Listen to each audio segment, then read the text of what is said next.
I wanted to start off by showing you this box.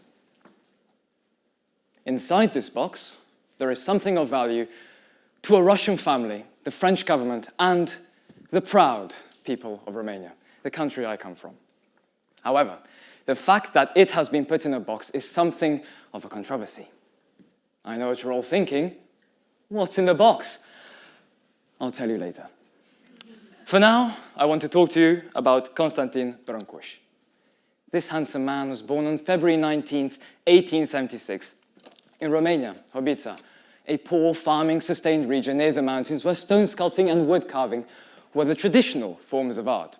In 1904, he moved to Paris, where he joined the École des Beaux-Arts, after which he joined Rodin's studio in 1907, where he secured a position as his assistant. At first, the fragmentation of Rodin's figures, which would emerge and disappear as if moving, intrigued him. But increasingly, he became frustrated with the conventional techniques of molding clay and casting the results. When he left the studio, this gave him the impetus to find his own path. He returned directly to the source, carving into stone. In 1908, this was radical. Sleeping Muse is a perfect example of the work that grew out of this shift. The portrait of artist Margie Borgani is reduced to a head lying on its side, her facial features depicted in egg-like simplicity. The stone artwork, later cast in gleaming smooth bronze, redefined the concept of beauty. Brancusi said, "There are idiots who define my work as abstract, yet what they call abstract is most realistic. What is real is not the idea, is not the appearance, but the idea or the essence."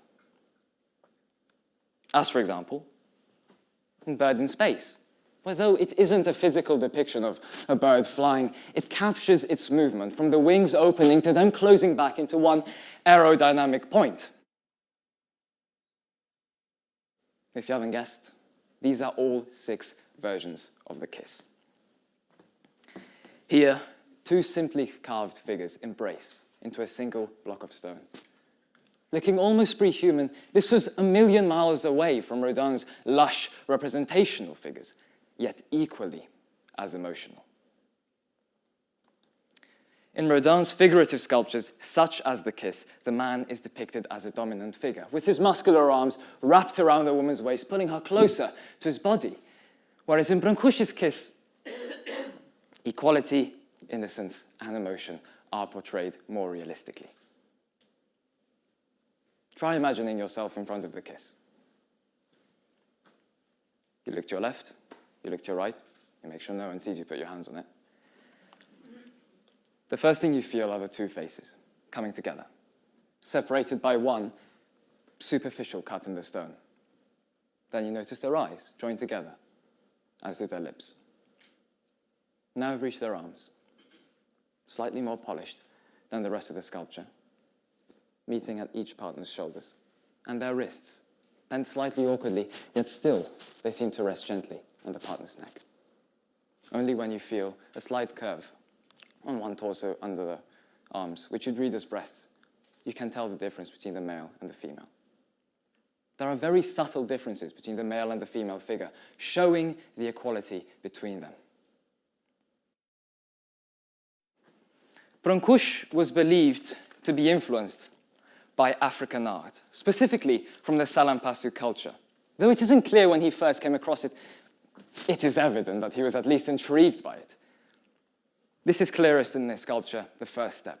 The African artist shows the eyes, the nose, and the mouth in a simplified manner, whereas Brancusi, taking the simplification a step further, merely indicates the right eye and the nose with one single indented curve. The right eye is not essential, nor is it missed, for it is automatically read in. He is also thought to be influenced by Cycladic art, where once again, realism was not the desired outcome. Rather, only the details that allowed the viewer to understand the artwork were included. For reference, the same abstraction here on the kiss becomes clearer.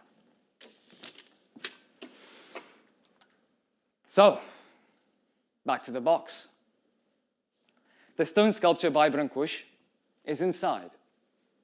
It sits on top of the tomb of Tatiana, a Russian student that took her own life after a passionate affair with Solomon Marbet, a doctor. He found her hanged in her room in December 1910. Brancusi was commissioned to produce an artwork to sit alongside Tatiana, and there it lay, for almost 100 years in a quiet corner of Montparnasse Cemetery. However, since the beginning of the 2000s, Tatiana's descendants, supported by artists like Guillaume Duhamel, have expressed their wish to take back the sculpture, separate it from the tombstone, and put it up for sale. Coincidentally, this arrived at a time when the sculpture's value was rising astronomically in value, with the lowest estimate for the kiss being $50 million. Thus began a decade-long dispute between the descendants of Tatiana and the French government, whose first reaction was to declare that it was then a national treasure. In 2018, a box was placed over the sculpture and CCTV was installed to keep watch over this wooden bird box. Ironically, back in 1910, many in the family didn't actually appreciate this eccentric funerary monument and proposed it to be changed. Brancusi himself overruled their suggested modifications. The tomb on which the kiss is placed is in fact signed by Brancusi himself.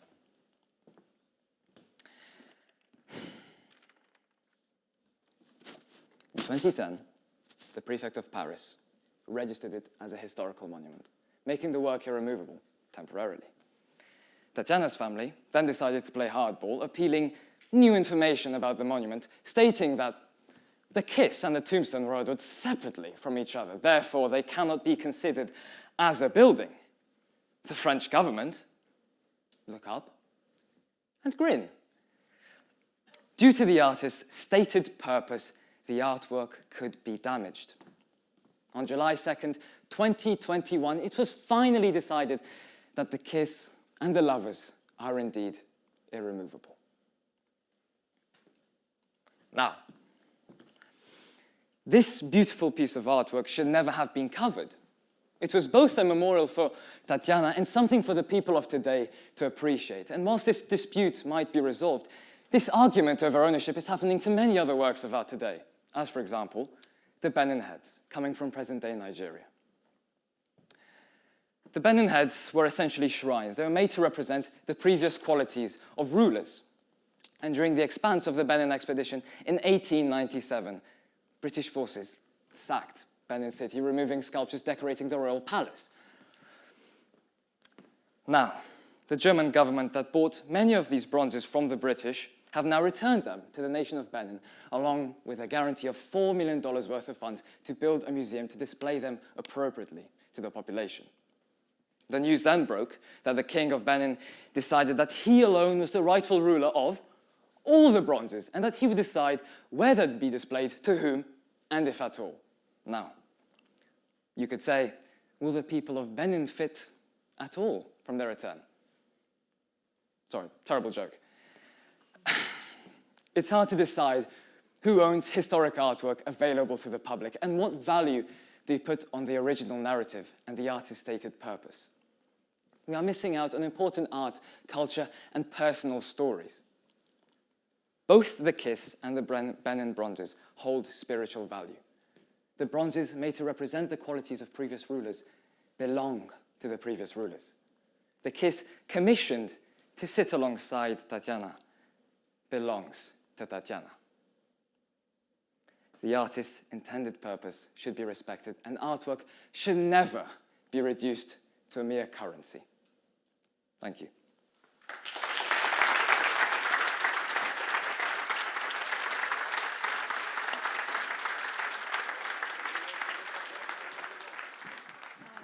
Thank you so much.